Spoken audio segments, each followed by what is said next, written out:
Sa kwento natin ngayon ay dadalhin ko kayo sa Italy at tatalakayin natin ang kasong nabaon na sa limot na nangyari pa sa kasaysayan ng mga Italyano. Patungkol ito sa isang kinatatakutang babae na nagngangalang Giulia Tofana, kung saan 600 ang mga naging biktima. Ngunit sa kabila ng ginawa ng babaeng ito, ay marami pa rin ang pumanig sa kanya at itinuturing siyang hero o tagapagtanggol ng mga naaapi. Pero nang dahil sa 600 ang mga naging biktima niya, ay itinuturing siya ng mga otoridad na kalaban. Dahil dito, si Giulia ay naitala sa kasaysayan na isa sa mga notorious serial killer ng bansa. Ang tawag nito noon ay mass murderer. Ngunit papaano nga ba nagsimula ang kasamaan ni Giulia? Ano ang motibo niya dito? At bakit marami ang tumuturing sa kanya na tagapagtanggol? Kaya tara, ako ay samahan niyong muli at sabay-sabay nating pakinggan ang buong kwento ni Giulia Tofana.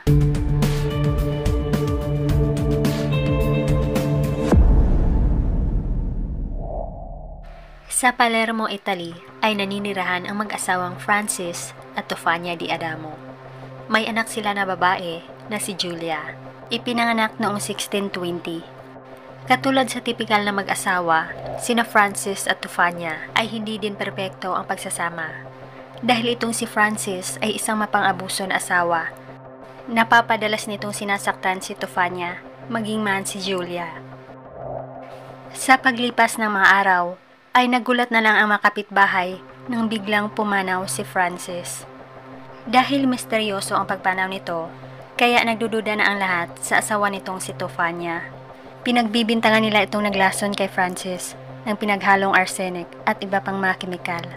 Dahil kaduda-dudang siya lang naman ang nagtatanim ng galit sa mapanakit niyang asawa. Dahil dito, si Tofania ay inaresto at inakusahan ng murder sa sinapit ni Francis. Sinentensyahan naman siya ng public execution noong July 12, 1633. Kaya ang anak nila na si Giulia ay naulila habang ito ay 13 taong gulang lamang. Pero hindi naman naging balakid para kay Giulia ang pagkawala ng kanyang mga magulang. Lumaki siya na isang independent na babae. Di kalaunan ay ginamit na rin niya ang pangalan ng kanyang ina. Mula sa Giulia di Adamo ay naging Giulia Tofana na siya. Ang paggamit ng pangalan sa yumaong kamag-anak ay isa ng kumuna practice noon sa Italy. Sa panahon ring ito ay nakapangasawa na rin si Giulia at nagkaroon ng isang anak na babae at pinangalanan naman niya itong Girolama Spara. Malikhain na babae si Giulia. Ginugugol niya ang kanyang mga oras sa mga apothekaries. Kaya di kalaunan ay natuto na siyang gumawa ng iba't ibang klaseng medisina na mapagkakakitaan niya. Lalong-lalo na ang isang produkto niya na magiging mabenta sa black market sa Italy. Hindi profesional na chemist si Giulia, kaya ang mga gawa niyang mga produkto ay matatawag na ilegal. Magiging dahilan din ito na ikakapahamak ng 600 mamamayan sa Italy sa hinaharap. Isang araw ay biglaan na lang din pumanaw ang asawa ni Giulia at walang sinuman ang nagdududa sa sinapit nito. Pagkatapos nito ay lumipat naman siya kasama ng kanyang anak sa Rome, sa kabisera ng Italy. Ito ang napili niyang lugar dahil sa laki ng populasyon dito at mapapakinabangan ang kanyang serbisyo at produkto. Nakilala naman siya dito na isang matagumpay na negosyante. Hinahangaan siya dito ng mga kababaihan dahil sa tagumpay niya bilang isang babae.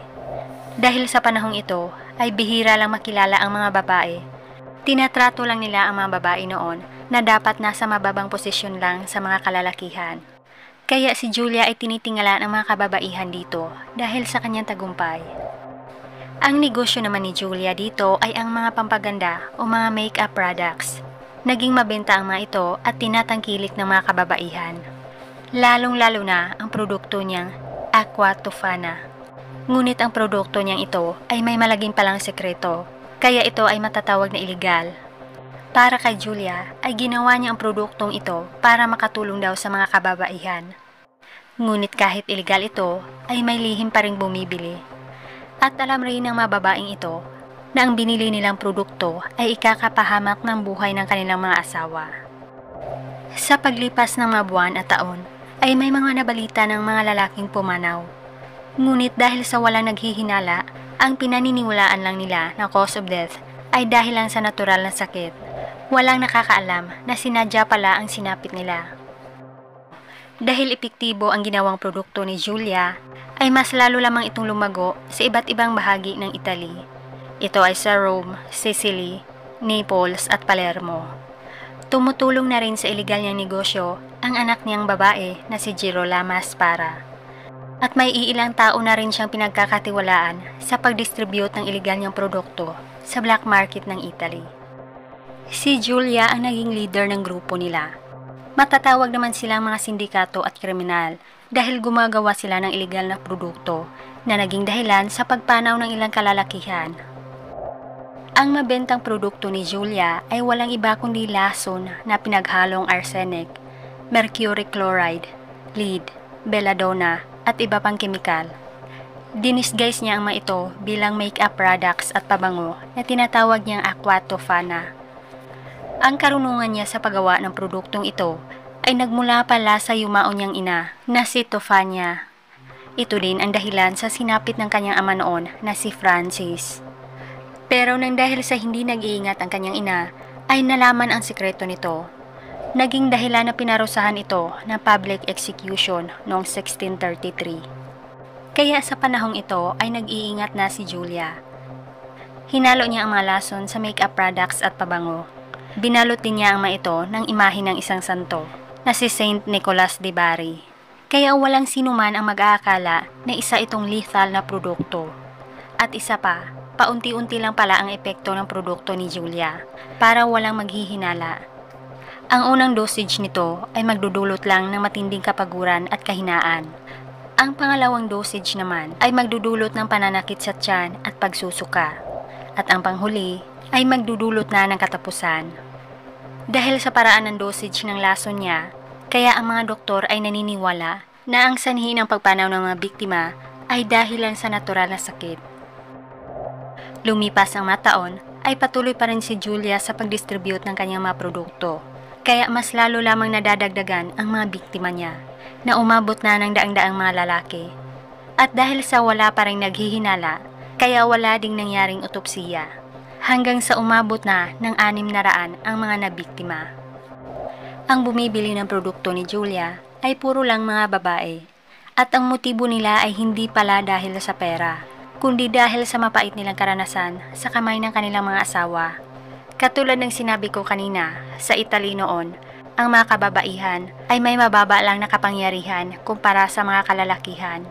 Ipinagkakait sa kanila ang patas na karapatan at pribilehiyo bilang mamamayan.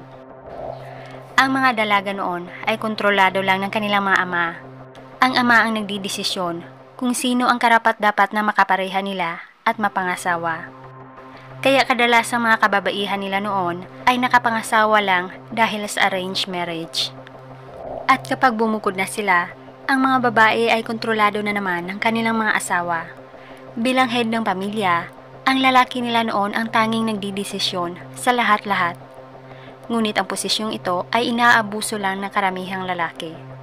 Humantong na sinasaktan na nila ang kanilang mga asawa. At ang mas malala ay wala din silang respeto sa kanilang mga asawa. Dahil harap-harapan pang ipinapakita ng mga lalaki ang mga kalaguyo nila. Ang mas nakakasuklam, ang pagtratong ito sa mga asawa nila ay hindi matatawag na krimen dahil ninormalize lang ito sa Italy noon at wala pang diborsyo. Kaya ang mga kababaihan nila ay habang buhay ang kalbaryo sa kamay ng kanilang mga asawa. Kaya dahil dito, maraming kababaihan sa Italy ang namumuhay sa kanilang sitwasyon. Naging dahilan kaya nila tinatangkilik ang laso ni Julia. Sa ganitong paraan, ay may kalayaan na sila sa mapang-abusong asawa. Para kay Julia, sa pamamagitan ng kanyang lason ay natutulungan niya ang mga babaeng inapi, mahihirap man o mayayaman. Dahil ang sitwasyon ng mga babaeng ito ay pinagdaanan din ni Julia noon. Nasaksihan niya noon kung paano pinagmalupitan ang kanyang ina ng ama niya. Nangyari din ito sa kanya noong siya ay nag-asawa na. Kaya para sa kanya ay tinutulungan niya lang makalaya ang mga kababaihan. Sa panahong ito ay maingat na si Julia sa pagbebenta ng kanyang produkto. Hindi niya ito ibinebenta sa kung sino-sino lang mga babae. Ibinibenta niya lang ito sa mga taong inirekomenda ng mga kakilala niya at mga dating kliyente. Kaya ang kanyang lihim ay nagpatuloy sa loob ng halos 2 dekada. Ngunit natigil ito nang dahil sa isang babae na kanyang pinagbentahan. Isang araw, taong 1650 sa Palermo, ay may isang babae ang naghanda ng isang mangkok na sabaw para sa kanyang asawa. Ang sabaw na ito ay hinaluan naman niya ng lason na nabili kay Julia. Pero bago pa man makahigop ng isang kutsara ang kanyang asawa, ang babaeng ito ay biglang nagbago ang isip. Nagpumilit pa ito sa kanyang asawa na huwag ituloy ang paghigop ng sabaw. Kaya ang asawa niya ay nagtaka na at nagdududa. Pero nang hindi umamin ang babae kung ano ang dahilan niya, ay sinakta na lang siya ng kanyang asawa. Hanggang sa inamin na niya na ang sabaw ay nilagyan niya ng lason na nagmula kay Julia Tofana. Dahil sa sumbong ng lalaki at statement ng asawa niyang naglagay ng lason, si Julia Tofana ay tinugis ng otoridad. Pero bago pa man siya maaresto, ay nakatakas na siya at nagtago sa isang simbahan. At dito ay lihim pa rin niyang ipinagpatuloy ang paggawa at pagbenta ng mga lason. Ngunit dumating ang isang araw na may mga balibalita ng kumalat sa mga lungsod. Ayon pa ng mga tao, ay nalason daw ang water supply nila at hinala nila ay si Julia ang naglason nito. Ngunit walang nakapagbigay ng testimonya at ebidensya kung si Julia nga ba ang gumawa.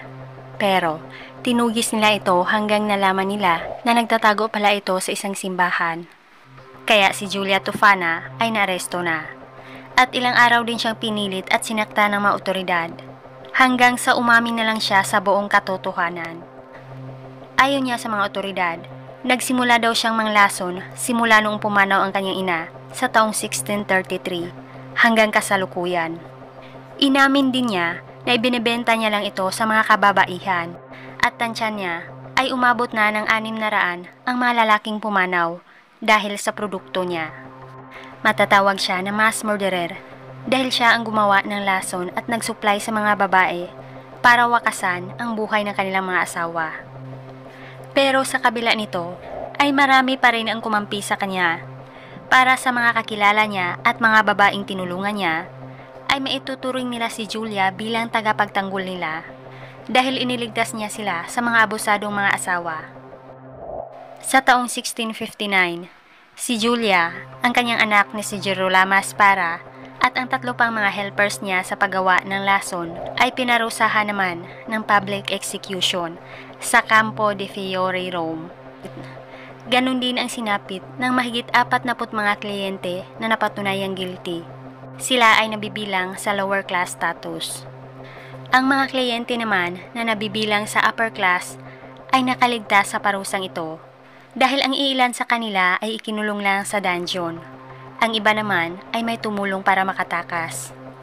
Ilang siglo ang lumipas ay may mga teorya din na malamang ay may mga nakatago pang kopya ng recipe ng laso ni Julia sa iba't ibang apotekaryo ng Italy.